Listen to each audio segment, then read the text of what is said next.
তুমি এটা কি করছো? বর্ষাকালে তো সেফটির দরকার আছে, কারণ সাপ টাপ চলে আসতে পারে, সেই কারণে জানালাগুলোতে আমাদের রুমে জানালাগুলোতে নেট লাগিয়ে দিচ্ছি। হ্যাঁ, এতে জানলাটা খুলেও শোয়া যায়। একদম মাপে ঠিক আছে তো? পরে এই যে দিকটা তো শর্ট পড়ে যাচ্ছে দাদা। কোনটা? এই যে তুমি ওই দিকটা টেনে দিচ্ছ, শর্ট পড়বে না। মারবে কি করে এখানে করে? হ্যাঁ, ঠিক মেরে দেবো।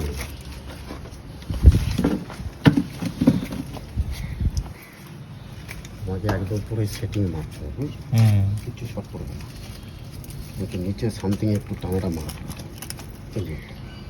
আচ্ছা, এই জানালাটা তো আমরা এসে ব্যর্থ হয়ে গেছি। এটা নাগালও পাচ্ছে না উপরে, আর এটাতে ব্যারেক মারতে অসুবিধা হচ্ছে। এটা মই ছাড়া হবে না। দাদার কাছে তো মই আছে। তার কাছে বই আছে, কিন্তু আনবেটা কি? ভেঙে নিয়ে আসবো। নিয়ে আসবে কি? আমি এখন সাইকেল নিয়ে যাচ্ছি হচ্ছে দাদার বাড়িতে মই নিয়ে আসতে, কারণ মই ছাড়া উপরে যে ওই যে জানালাটা দেখতে পাচ্ছ সেটা নাগাল পাওয়া যাচ্ছে না, সেই কারণে এখন মইটা আনতে যাচ্ছি। অনেকদিন পর সাইকেলও চালাচ্ছি। আরে বাপরে, এই এই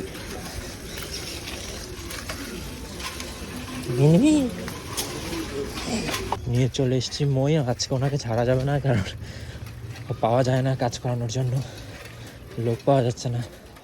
অনেক কষ্ট করে জোগাড় করেছে, তাই আজকেই মেরামত করে দিতে হবে সব।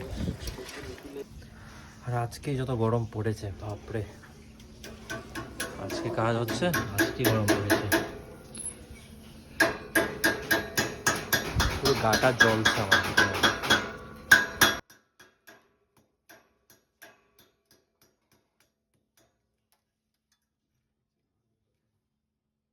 ঢুকবে না।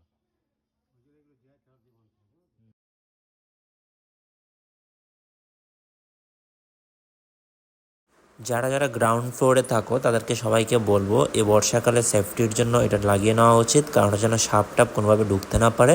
সাপের ভয়টাই তো বেশি থাকে বর্ষাকালে, সেই জন্য।